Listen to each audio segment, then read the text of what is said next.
Jodhpur range की साइक्लोनर team ने एक और बड़ी सफलता हासिल करते हुए राजस्थान के टॉप 25 में शुमार 40,000 के इनामी प्रकाश चाहर को बहुत जद्दोजहद के बाद गिरफ्तार करने में बड़ी सफलता अर्जित की है। यह अपराधी राज्य के टॉप 25 में शामिल है, टॉप 25 भगोड़ों में, कुख्यात अपराधियों में शामिल है। इसकी गिरफ्तारी के लिए 40,000 रुपए का इनाम घोषित था।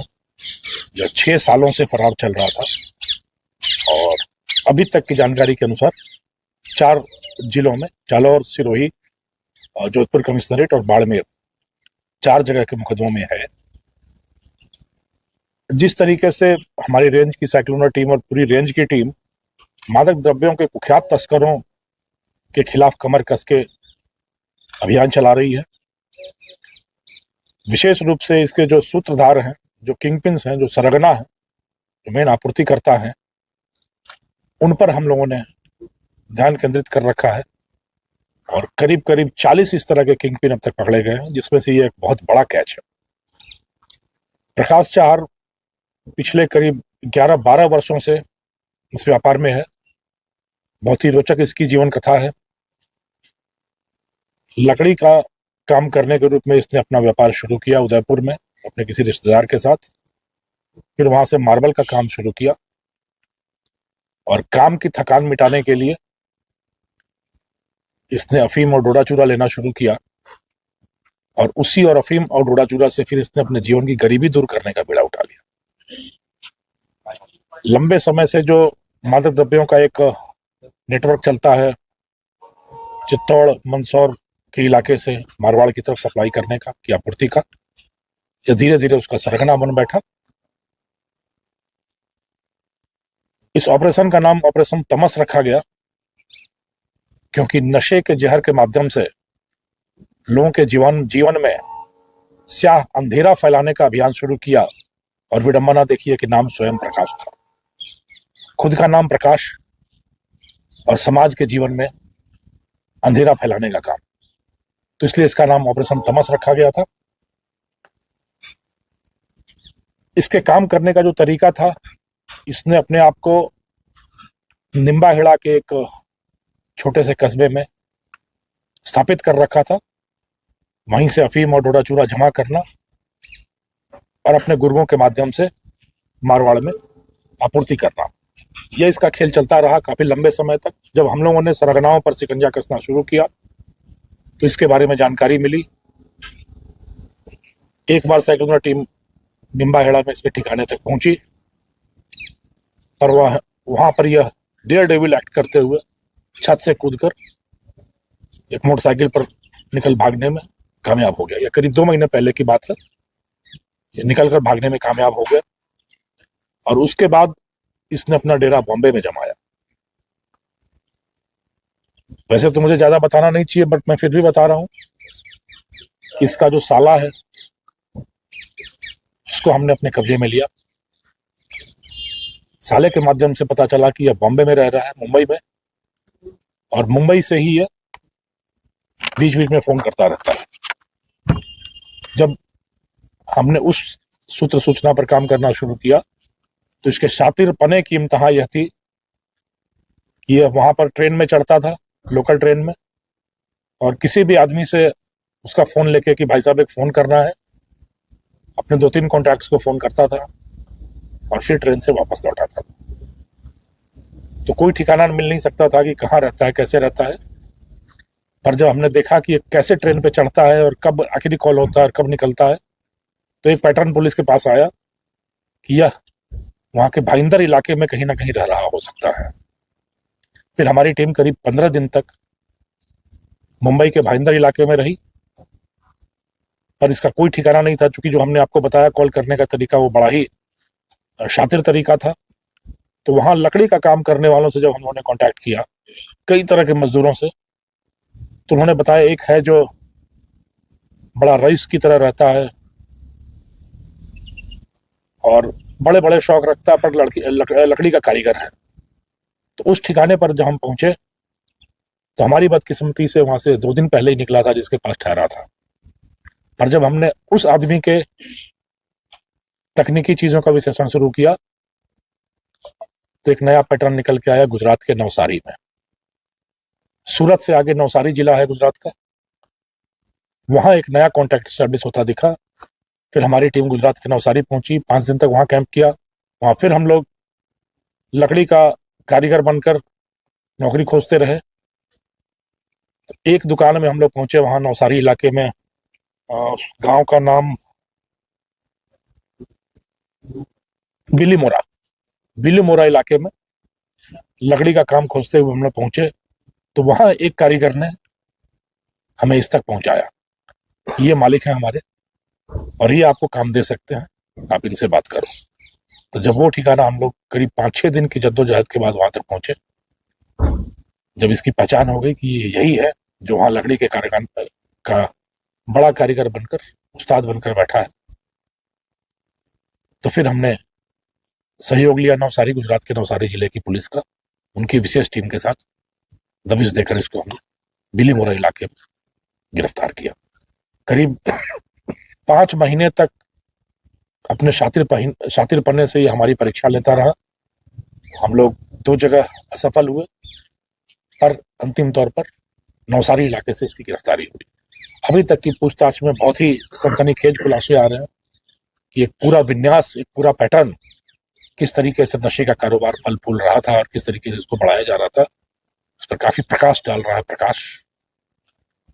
बट मुझे अब लगता है कि जो ऑपरेशन तमस चला, इसके इस व्यापार के अंधेरे के लिए पर्याप्त होगा और यह एक बड़ा किंगपिन, बहुत बड़ा धक्का है इस व्यवसाय में जुड़े हुए अवैध व्यापारियों के लिए।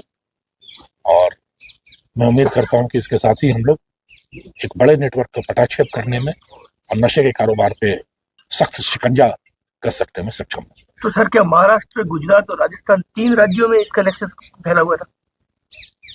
नेक्सस जो मेन व्यापार था वो तो मारवाड़ में ही था, बट बॉम्बे तक और गुजरात तक दिन में लकड़ी का काम और रात में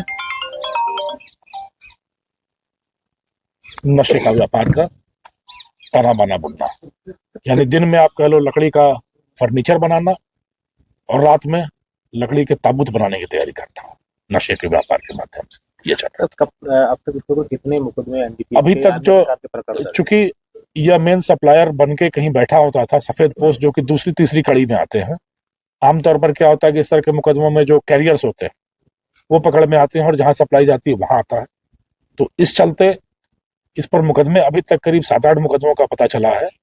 अवैध हथियार रखकर उसके भी मुकदमे हैं, एनडीपीएस के भी मुकदमे हैं, 2014 के 2 मुकदमे हैं, 18 के हैं, 22, 23, 24 के मुकदमे हैं, जहां वो सेकंड कड़ी के रूप में, द्वितीय कड़ी के रूप में इसका नाम आया और उनमें मुकदमे हुए और उन्हीं मुकदमों में इस पर 40,000 का इनाम भी घोषित था। सर, 15 महीने पहले बाड़मेर के थाना क्षेत्र के बड़ाऊ गांव में भारी मात्रा में डोडा पोस्ट बरामद हुए थे, सरकारी क्या उसमें भी उसका हाथ था या क्या?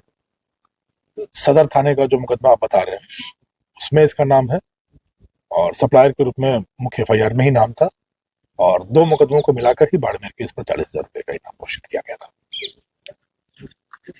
सर, पुलिस की ओर से तमाम ऐसे लोगों को क्या मैसेज है या फिर क्या चेतावनी है, क्योंकि एक के बाद जो है आपकी साइक्लोन टीम इस प्रकार की बड़ी कार्रवाई को अंजाम दे रही, तो कोई इससे साफ जाहिर है कि कहीं पर भी तस्कर या इस प्रकार के लोग छिप नहीं सकते। ये बहुत स्पष्ट एवं सख्त संदेश है कि इस नशे के व्यापार के माध्यम से यदि एक पूरी युवा पीढ़ी का भविष्य, स्वास्थ्य, सपने ध्वस्त करने का कोई भी कारोबार करेगा तो न सिर्फ पुलिस बल्कि पुलिस के साथ समाज के सारे पहरुए उठ खड़े होंगे और इनके खिलाफ अलख जगाया जाएगा, बिगुल बजाया जाएगा और इनको जब तक जमींदोज नहीं कर दिया जाएगा राजस्थान पुलिस चैन से नहीं बैठेगी। जो भी आदमी इस व्यापार के माध्यम से अपना सपना साकार और पूरे समाज का सपना स्याह करने का प्रयास करेगा, उसकी गिरेबां तक राजस्थान पुलिस के हाथ पहुंचने ही पहुंचने हैं और उसकी मंजिल जेल की सलाखें ही होनी है और उसके सारे सपने स्वाह होने हैं और समाज की प्रगति के मार्ग में, युवा वर्ग के सपनों के मार्ग में नशे के माध्यम से जो भी आदमी जहर फैलाने का काम करेगा उसको सिरे से निर्मूल कर दिया जाए। ये सब ये कहा जा सकता है कि बीते कुछ समय में जो आपने यहाँ पे कार्रवाइयाँ की है, जो तस्करी के बड़े बड़े नाम आपने पकड़े हैं, तो मारवाड़ में बाड़मेर, खासकर बाड़मेर जो बॉर्डर का इलाका है, ये नशे का बड़ा गढ़ बनता जा रहा है और युवा पीढ़ी इसके प्रलोभन में बहुत जल्दी आ रही है। क्या रेंज पुलिस को इस बात की चिंता है कि बाड़मेर में बड़ा हब बनता जा रहा है? नहीं, आपकी जो ये चिंता है वो बिल्कुल जायज है। अभी तक करीब जो हम लोगों ने किंग पिन पकड़े हैं करीब 40, जो मुख्य सरगना है नशे के व्यापार के, उसमें से ज्यादातर की जड़ें बाड़मेर में मिली है। वो या तो रहने वाले बाड़मेर के हैं या उनकी आपूर्ति का मार्ग कहीं ना कहीं बाड़मेर से होकर गुजरता है। तो यह चिंतनीय है और मेरा मानना है कि इसके खिलाफ पूरे समाज को उठ खड़ा होना चाहिए, क्योंकि बाड़मेर के